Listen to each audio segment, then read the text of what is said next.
Like, comment and subscribe. Because Sparta wasn't powered by spears alone, it was powered by a system, and Spartan women were one of the system's biggest engines. Forget the movie version of Sparta for a second. Not the slow-motion abs, not the "this is Sparta" stuff.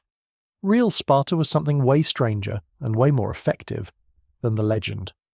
Because while Spartan men were training to become the hardest infantry on Earth, Spartan women were becoming something most ancient societies couldn't even imagine. Powerful at home, powerful in the economy, and powerful in shaping the state's future, not as a side note, as a pillar. And here's the twist that makes people glitch. In a world where most women were legally boxed in, Spartan women could own property, inherit land, control wealth, and influence decisions in ways that terrified other Greeks. So when we talk about Sparta's military machine, we're not just talking about the agoge, the barracks, the shields, and the drills. We're talking about the money and land that kept that machine fed. We're talking about who controlled the households while men lived like professional soldiers. We're talking about who kept the state stable when the men were away, training, campaigning, or dying. That's where this story actually lives. Because Spartan women weren't just behind the warriors, they were behind the system that produced warriors. And if you want to understand why Sparta could keep marching when other city-states cracked under pressure, you have to understand something almost nobody expects. Sparta's stability was, in part, built on women with economic autonomy. Now, that doesn't mean Sparta was some modern feminist paradise. Let's not do that. Sparta was harsh, hierarchical, and built on forced labour. But within that brutal structure, Spartan women had a set of freedoms and power levers that were absolutely unusual in the ancient Greek world. And it started with the one thing that decides almost everything in the ancient world: property. In most Greek city-states, property and inheritance were basically a male pipeline. Families tried to keep land moving through male heirs, and women were often restricted in what they could legally hold or control. Women could be tied to property through marriage arrangements, dowries, and guardianship.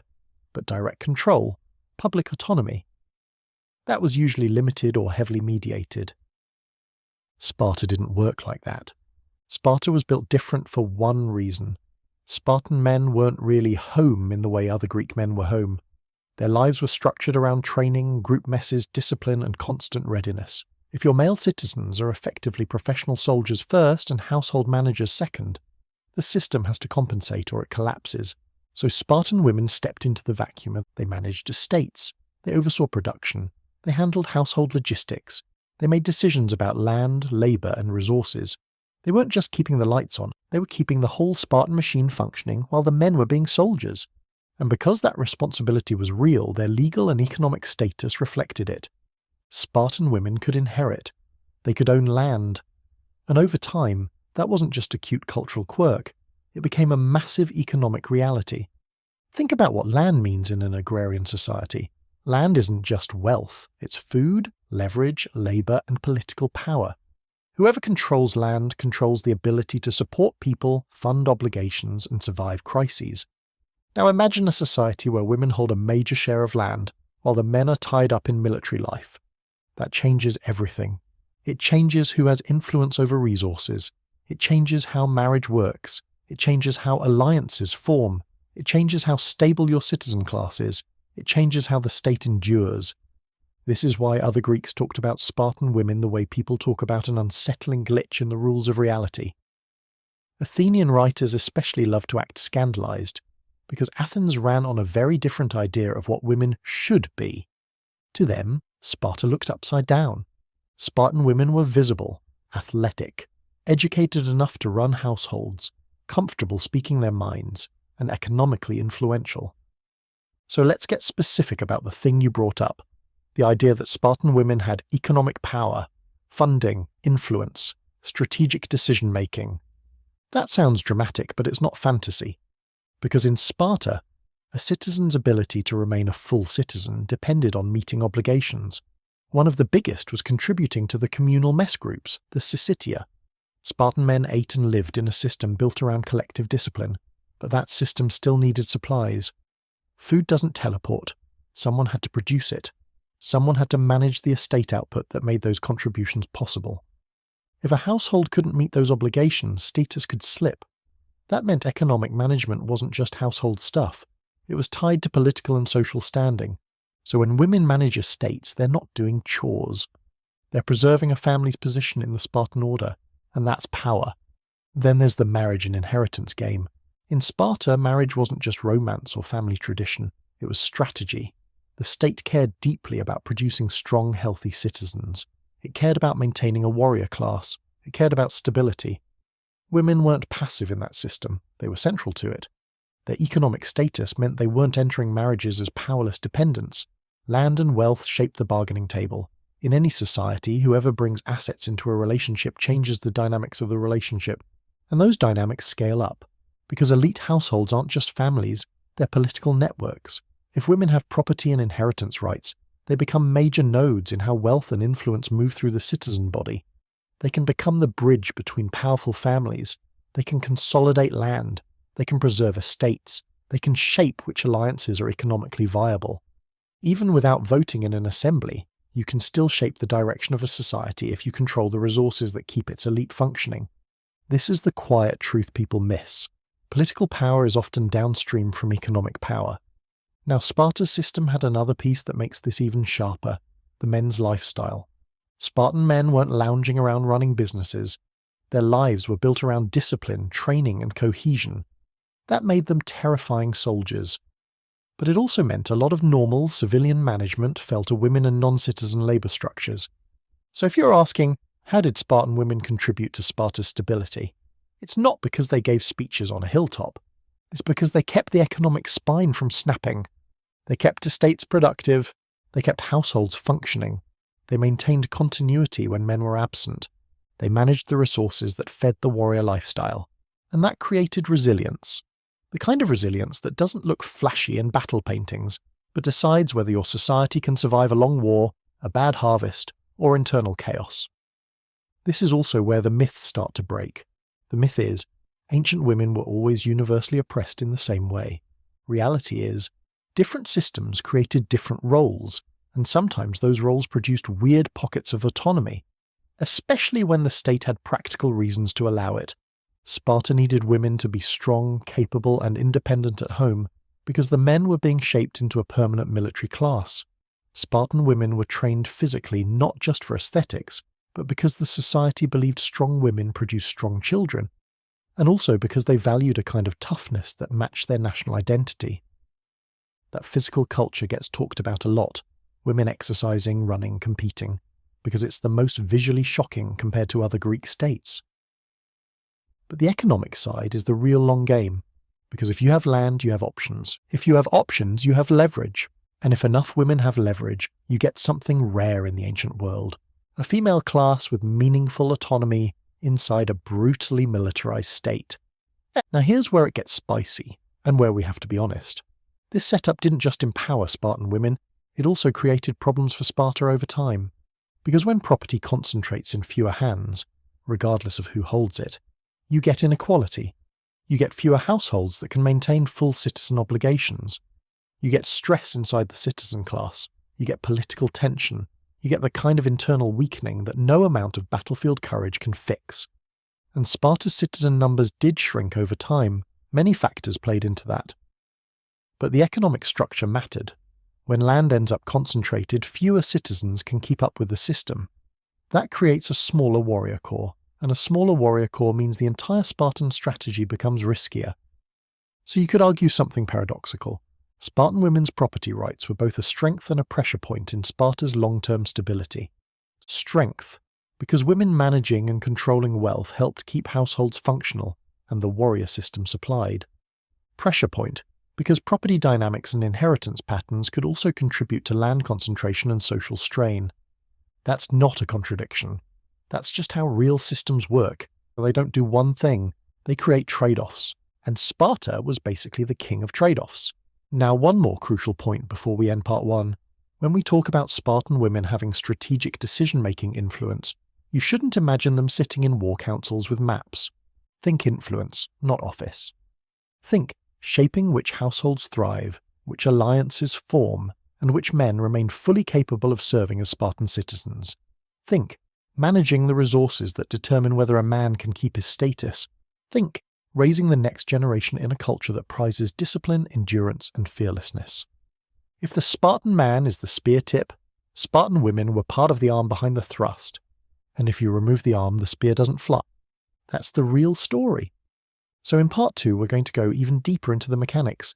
Part 2 is where we stop talking vibes and start talking mechanisms, how Spartan women's autonomy actually worked, why other Greeks were so mad about it, and how this weird setup helped Sparta hold together, even when the cracks started showing. To understand Spartan women, you have to stop thinking of Sparta like a normal Greek city-state. Athens is the default example people know. Politics in public, women mostly in the private sphere, wealth moving through male citizens, and a cultural obsession with respectability that basically meant female invisibility. Sparta was the opposite in a lot of ways, not because it was more enlightened, but because it was built like a permanent military camp. Sparta didn't just train soldiers. Sparta organised life around the idea that war readiness was the point of the state. And when you build a society around that, normal gender roles don't stay normal. They get rewired by necessity. 1. The day-to-day reality. Men are away, the economy still has to run. Here's the simple structural truth. Spartan men were often not home managing a household the way other Greek men did. Even in peacetime, adult male citizens were tied to training expectations, collective dining groups, syssitia, communal discipline and readiness, and periodic campaigning. Spartan male citizenship was not a job. It was an identity with constant upkeep. So who runs the home and estate? Spartan women did. Not by helping, by leading the domestic economic side as a standard expectation. That meant supervising land output, managing storage and distribution, overseeing labour on the estate, making practical decisions about resources, and keeping the household functioning while the male citizen's main focus stayed military. This isn't romantic, it's functional. If women didn't do this, Sparta would have collapsed under its own military lifestyle. And in a world where land equals wealth equals survival, managing estates isn't small power. It's the power. 2. Property rights. Why this wasn't just women were respected. Spartan women are famous because they had more freedom than many Greek women, but the real attention grabber is the economic core, property ownership and inheritance. When women can own and inherit property, you're not talking about personal freedom in a modern sense. You're talking about who controls wealth, who controls food production, who controls obligations, who controls stability. Sparta's citizenship model had requirements, including contributions to the syssitia communal mess. If a household couldn't keep meeting obligations, status could be threatened. That means a household's economic health was directly tied to civic standing. So if Spartan women are managing land and wealth, they're helping determine whether a man stays a full Spartan citizen. That's not indirect influence. That's structural leverage. 3. Why other Greeks freaked out. Visibility plus voice plus autonomy. A huge part of the Spartan women are shocking thing is that they were visible. Other Greek writers, especially Athenians, commented on Spartan women because they were more physically active. They weren't expected to be hidden away. They had reputations for speaking bluntly, and they could hold real wealth. In Athens, ideal femininity was tied to modesty and staying out of public attention. In Sparta, the culture didn't revolve around female seclusion in the same way, because Sparta wasn't trying to be refined. It was trying to be durable. So when Athenians looked at Sparta, they didn't just see women with rights. They saw a society that broke their social rules. And that feels threatening because it implies those rules aren't natural, they're optional. And that's the kind of thought that makes traditional societies panic. 4. Physical training wasn't just aesthetic, it was state logic. Spartan women's athletic training gets turned into memes, but it was connected to the state's worldview: strength, endurance, discipline. The Spartan system cared about producing strong citizens. That's the part everyone knows. But there's also a second layer. Sparta wanted women who could withstand hardship because hardship was the national climate.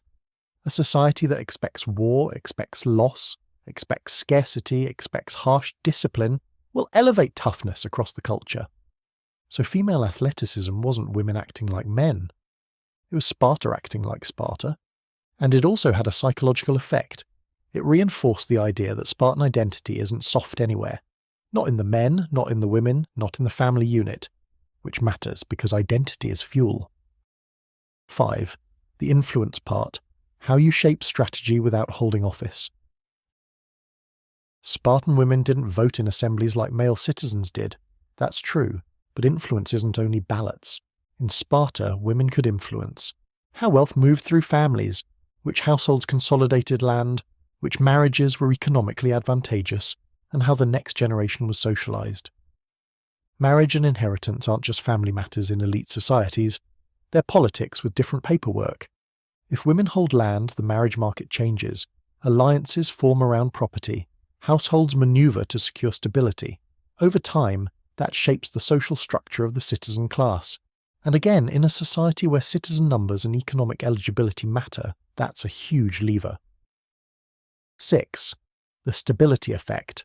Why this helped Sparta last. Here's what this setup did for Sparta at its peak. Continuity. When men are away training or campaigning, households don't fall apart. Supply stability. Estates keep producing and meeting obligations. Social durability. Women aren't treated as fragile dependents, they're built to handle pressure. Cultural cohesion. The entire society buys into hardness and discipline as a shared identity. That creates a city-state that can absorb shocks better than a system that relies on men doing everything. So yes, Spartan women's autonomy contributed to stability. Not because Sparta was nice, but because Sparta was engineered. 7. The dark underside. Autonomy inside a brutal structure. Now we have to keep it real. This autonomy existed inside a society built on forced labour and strict hierarchy. Sparta's citizen class could live the way it lived because others worked the land. That's part of the system's brutality. So when we say Spartan women controlled estates, we also mean they were in charge of a structure that depended on a labour base beneath them. That doesn't erase their agency, it just tells you the full picture. Spartan women had unusual power compared to many Greek women, while still living inside a harsh, militarized state. Both are true. 8. The long-term trade-off. How the same system can create cracks. And now we hit the pressure point teased in part 1. Property rights and inheritance can concentrate land over time. If land consolidates into fewer households, fewer citizens can sustain the obligations required for full status. That contributes to shrinking citizen numbers and rising inequality inside the elite. Sparta's entire military model depends on a strong citizen core. If that core shrinks, the model becomes brittle. So the same economic system that helped Sparta function could also create long-term imbalance if wealth concentrates too hard. Sparta didn't just have enemies outside its borders, it had math problems inside its borders, and no amount of bravery fixes math. Like, comment and subscribe. Because this final part is the takeaway. What Spartan women's power really meant, what the myths get wrong, and why this strength behind the warriors wasn't inspirational fluff, it was structural. The myth versus the reality. The myth is simple. Sparta was a warrior factory and everyone else was background scenery. The reality is, Sparta was a system that had to solve a problem most states didn't have. If your male citizens are basically full-time soldiers, you either build an economy and home front that can run without them, or collapse the moment the men leave. Sparta chose option 1. That's why Spartan women matter, not because they were cool or different, but because they were part of the solution. Their property rights, estate control, and public presence weren't random cultural quirks. They were features that helped the Spartan model function. What power looked like in Sparta? People hear Spartan women had influence and imagine modern politics, voting, office, public speeches. That's not the lane. Their power was economic and social leverage, and it flowed through the things that actually decide a society's direction. Land ownership, inheritance, household management, marriage alliances, and raising the next generation inside a very specific worldview. In a land-based economy, controlling estates is like controlling oxygen. If women control a meaningful share of land and resources, they aren't passive dependents. They're stakeholders. That also means they shape who stays in the citizen class and who falls out. In Sparta, that mattered more than almost anywhere, because Spartan citizenship wasn't just being born Spartan, it came with ongoing obligations. If you couldn't keep up economically, you could lose status. And if enough citizens lose status, the whole warrior machine shrinks. So when women managed estates and property, they weren't just keeping the house tidy, They were maintaining the conditions that allowed the Spartan male to remain a Spartan male. Why the rest of Greece couldn't stop staring. This is the part that's honestly funny. A lot of Greek commentary on Spartan women reads like outrage mixed with fascination. Other Greeks weren't just judging Sparta's women, they were threatened by what Spartan women proved. They proved that women could be visible without society imploding, women could control wealth without the city instantly collapsing, and the rules other states enforced weren't natural laws, they were choices. Athens especially loved to act scandalized because Athenian identity was built on controlled public life, and a tight definition of who got to be seen and heard. Sparta's model looked like a different universe, and it raised an uncomfortable question. If Sparta can do this and still dominate battlefields, what does that say about the correct way to run a society? The big irony: empowerment inside a brutal system. Now let's be honest about the part people like to skip. Sparta's citizen class, men and women, sat on top of an exploitative structure. The Spartan lifestyle was possible because the economic base beneath them produced the surplus that fed the warrior model, and so yes, Spartan women had unusual autonomy for their era. And yes, that autonomy existed inside a hard, militarized society with sharp hierarchy. Those aren't contradictions, that's history. Spartan women were powerful relative to their world, while still being part of a system that wasn't good in a modern moral sense. Did Spartan women make Sparta strong? In a direct battlefield sense, Spartan men still fought the wars, but in the deeper sense, the sense that actually determines whether the spear can even be raised, yes, because militaries run on logistics, stability, and continuity. Sparta's advantage wasn't just training, it was the ability to keep training, keep feeding the system, keep producing citizens, and keep households functioning while men lived a life that most societies couldn't sustain. Spartan women helped make that possible by running the economic engine, holding and moving property, stabilizing households, and reinforcing Spartan identity at home. They were part of the infrastructure. And infrastructure is what makes power repeatable. The trade-off that haunted Sparta. Here's the last punchline, and it's the one that makes this story feel real instead of mythic. The same economic dynamics that gave Spartan women real leverage could also contribute to land concentration and fewer households able to meet the citizen obligations over time. Less economic eligibility equals fewer full citizens. Fewer full citizens equals smaller warrior corps. Smaller warrior corps equals a model that becomes brittle. So Spartan women weren't a side story. They were tied to both Sparta's resilience at its peak and Sparta's vulnerability as conditions changed. Final wrap.